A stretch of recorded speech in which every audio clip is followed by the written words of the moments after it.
Hello and welcome back to the Sales Show. I'm super excited today because I want to play a little game with you. What if I told you that tomorrow Instagram, Facebook, or TikTok, or all of the above would all of a sudden disappear? You had no warning, you had no idea that it was going to happen, but it all just disappeared. How would you make your money in your business? Would you panic because your entire business potentially relies on social media? Do you know what? I see this all the time. And I want to know, would you feel secure knowing that you have a database and a list of people who already know, like, trust you and have potentially already bought from you? This, my beautiful people, is why email marketing matters. Some people have said that email marketing is very much a dead space these days, and I completely disagree. The reason why is, although, yes, there are a lot of emails going out these days, a lot of businesses do it, it's about having emails that count. Okay. Social media is great, but it is absolutely a borrowed space. It is just a tool. We do not own it. If Zuckerberg or any one of his mates want to change what it is that they're doing with social media, you lose your business. Or, which is what I've also seen, a lot of business owners have been locked out or had accounts hacked and things like that. So you do not own your social media. Your emails, though, on your database is your business's most valuable asset. Okay. But the challenge is that most business owners are using email all wrong. They send emails whenever they remember, or they only email people when they want to sell something, or they write emails based on or generated by AI instead of by a real human, and they're lacking connection. Or they think that they need these really pretty, fancy graphics and long newsletters, when actually what we really need is just really simple and clear messaging to get across how we can really help our ideal clients.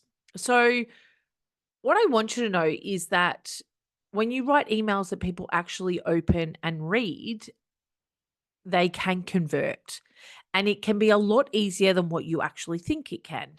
So, in this episode of the Sales Show, I actually want to go and look at what are the biggest mistakes that business owners make with their email marketing, because if you can identify some of them, then you can change it. I also want to give you a really simple framework that can make writing your emails really easy and effective, takes the workload or the mental load out of it for you. And I also want to show you how you can sell through emails without being spammy, pushy, annoying, and really having that ick factor. And so by the end of this episode, I want you to be able to know exactly how to turn emails into one of the most powerful sales tools that you've got. Okay, let's get into it. Here's the thing, email marketing isn't hard, but a lot of people, like in a lot of areas of business, overcomplicate it, right? And so the top mistakes that I see is that inconsistency. They go weeks or months without emailing. And do you know what? I've been there too. And a lot of the time, the reason why I'm there is because I haven't got a plan or I haven't got my strategy in place. And so I email when I think about it, or I email when I'm like, oh, that's right. I should tell my database about this. That's what past Maree was like. Current Maree is a lot more effective and knowledgeable in this space, and I'm a lot more consistent with it, because when I do actually send those emails, they are quite effective.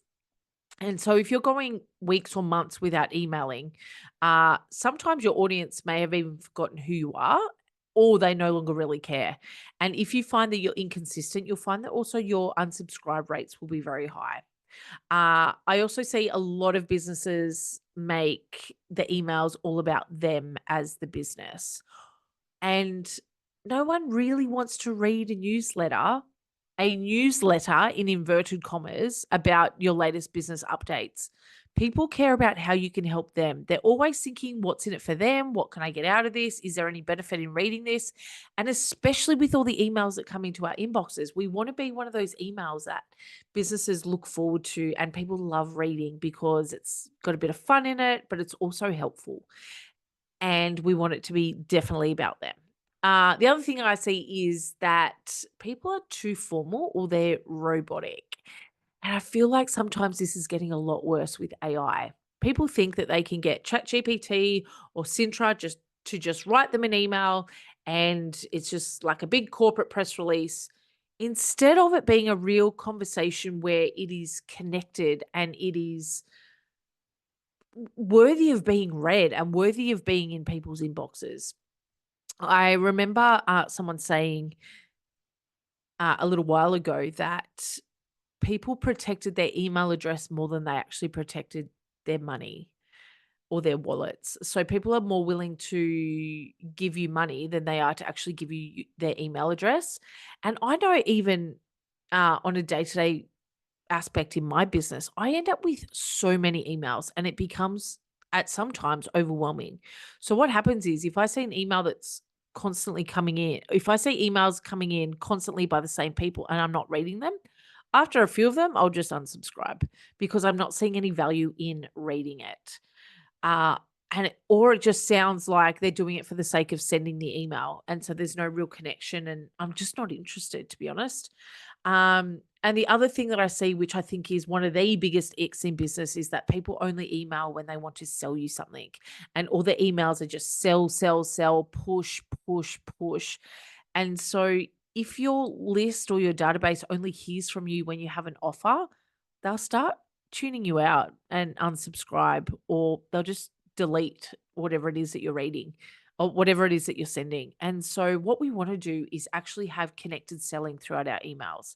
So the best emails, as I said, feel like a conversation, not a broadcast. They actually really build a lot of trust. They provide value. They are fun and engaging if that's the sort of emails that you're looking for, but we want them to naturally lead to sales. Now, you're probably sitting there going, well, yeah, maybe my email strategy isn't on point, Maree. What am I supposed to do about that?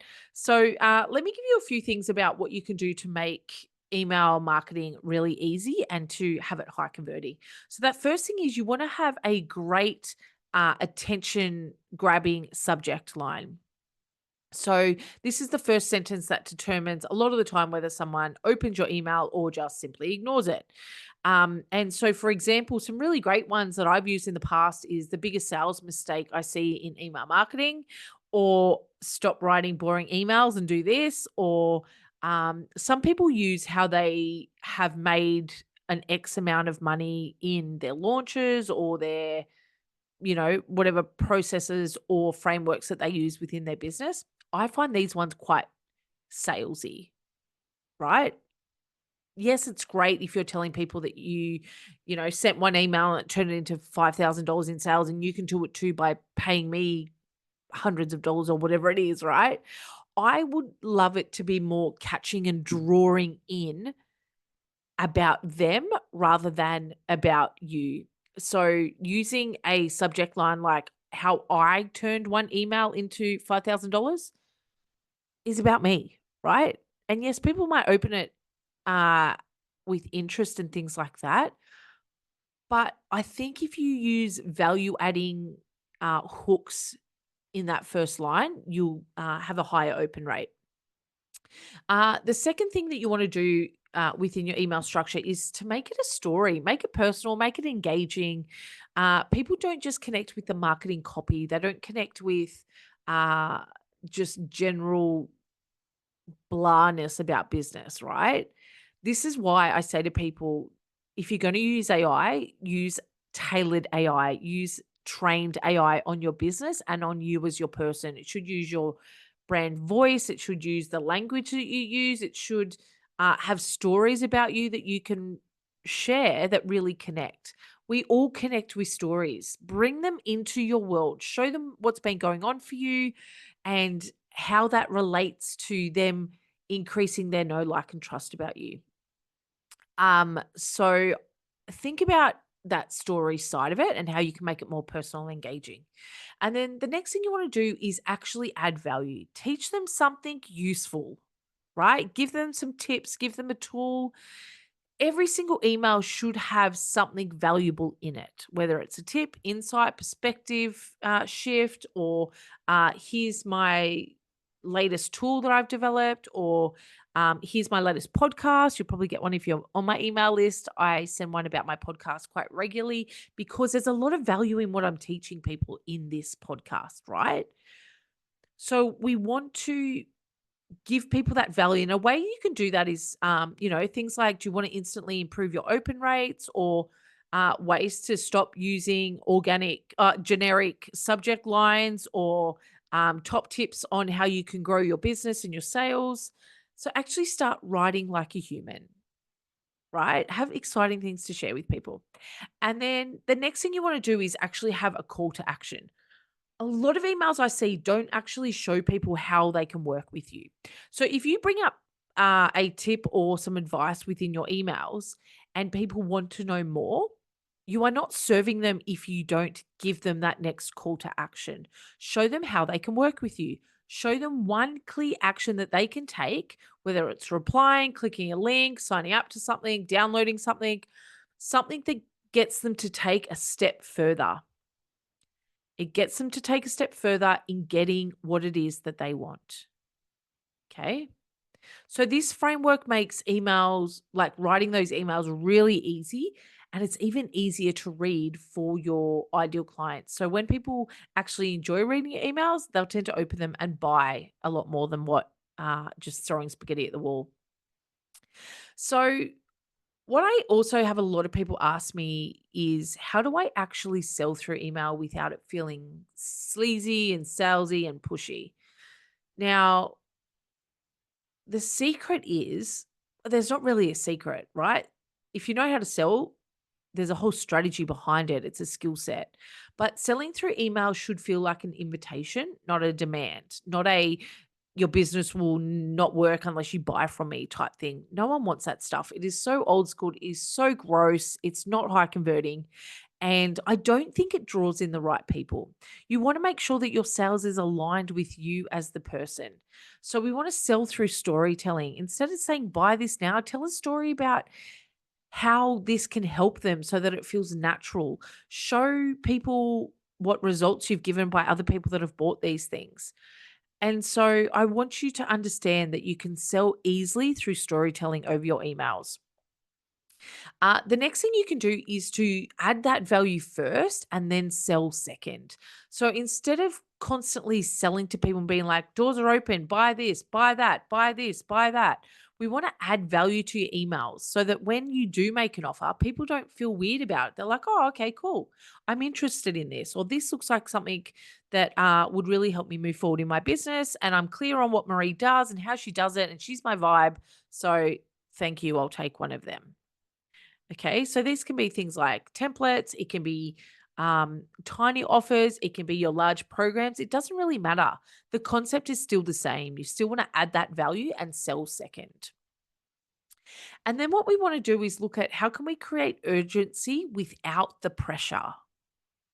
Okay, so instead of fake countdown timers, oh my gosh, the amount of times I've seen them. And then even like 6 months later, you go back and check the timer and there's still like 23 minutes and 47 seconds. You're like, lame, right? It's just gross. It's inauthentic. It can damage your brand, right? We're not interested in doing that. Instead, we want to give them a why that they should take the action now. Why is it best now? What is in it for them? Okay, so create that urgency without the pressure. Okay, so that gives you a really good understanding of how you can use your email marketing for great things. It is not dead, it is just underutilized, right? And if you find that your emails aren't converting, it's probably because you're missing one of these elements, right? So maybe you're not connecting, maybe you're not selling through stories, maybe you're inconsistent with your email marketing, maybe you don't have an email marketing strategy and you're just kind of like throwing spaghetti at the wall and hoping that it sticks. But you want to have a strategy around that, right? We also want to look at what sort of hooks we're using, how are we drawing people in, what sort of stories are we adding in there, how are we adding value, and looking at those call to actions. Now, that formula will make your emails, as I said, really easy to write, but also give your audience a sense of security and understanding that this is how your emails flow. It's not just constantly selling to you. And you also want to sell with confidence in your emails. So you know that when you send an email, because you have that structure and those frameworks, that you've got the confidence to sell when you need to. You know that you're not just constantly selling and you're adding value. And so when you do go to sell, it's because you've got the solutions that your audience wants. So, as always, I want to give you a few action steps. I want you to look at the last, I'd say, no, let's go the three. Let's look at the last three emails that you've sent. So, jump into your email marketing. Let's have a look at them. Let's first of all have a look at your stats. Are people opening them? What is your delivery rates? There's a whole another podcast I can do on the stats side of emails, but we'll save that for another day. But I want you to look at your last three emails. Were they really clear and have an engaging subject line? Are we hooking people in? Is there a personal story in there? Are you sharing about you so that people understand you, they know you, they like you, they trust you? And is it value driven? Right? So answer those three things first. Then what I want you to do is look through and see if there's a call to action. Have we asked our audience to take that next step?